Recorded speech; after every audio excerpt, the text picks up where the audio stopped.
দীর্ঘ ১১ বছর ধরে নতুন একটি সম্মানজনক বেতন কাঠামোর আশায় বুক বেঁধেছিলেন দেশের লাখ লাখ সরকারি কর্মকর্তা কর্মচারী। কিন্তু সেই দীর্ঘ প্রতীক্ষার শেষে এবার বড় ধরনের এক দুঃসংবাদ আসতে যাচ্ছে।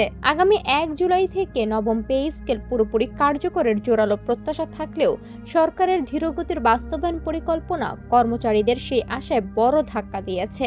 একই সাথে সরকারের পক্ষ থেকে এখন পর্যন্ত কোনো আনুষ্ঠানিক ঘোষণা না আসায় চাকরিজীবীদের মনে তীব্র উদ্বেগ ও নিরাশার দোলাচল তৈরি হয়েছে।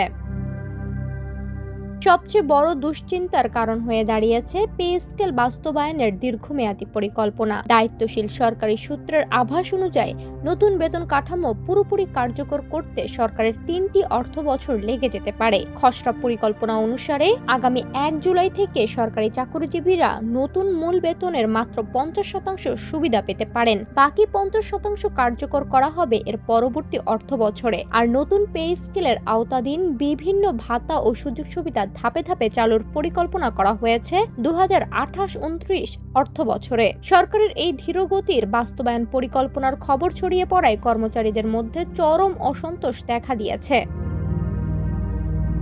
এদিকে নতুন পে স্কেল নিয়ে সাম্প্রতিক সময়ে যেসব তথ্য সামনে এসেছে তার সবই বিভিন্ন সংবাদ মাধ্যম সূত্রে। কোনো মন্ত্রী, সংসদ সদস্য, অর্থ মন্ত্রণালয়ের কর্মকর্তা কিংবা পে কমিশনের কোনো সদস্য এখন পর্যন্ত এ বিষয়ে কোনো স্পষ্ট বা আনুষ্ঠানিক বক্তব্য দেননি।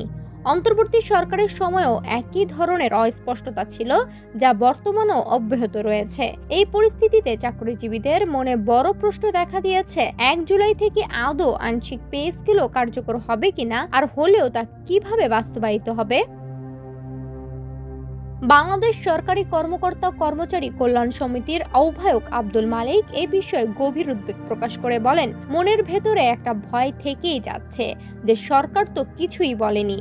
আনুষ্ঠানিকভাবে বিভিন্ন বিষয় নিয়ে প্রতি মুহূর্তে ব্রিফিং, বিবৃতি দেওয়া হলেও আসন্ন পে স্কেল নিয়ে আজ পর্যন্ত কোনো স্পষ্ট ঘোষণা আমরা পাইনি। অর্থ মন্ত্রণালয় বা অর্থ সচিবের পক্ষ থেকেও কোনো বক্তব্য আসেনি, যার কারণে কর্মচারীদের মধ্যে এই অনিশ্চয়তা তৈরি হয়েছে যে আসলেই কি পে স্কেল হচ্ছে।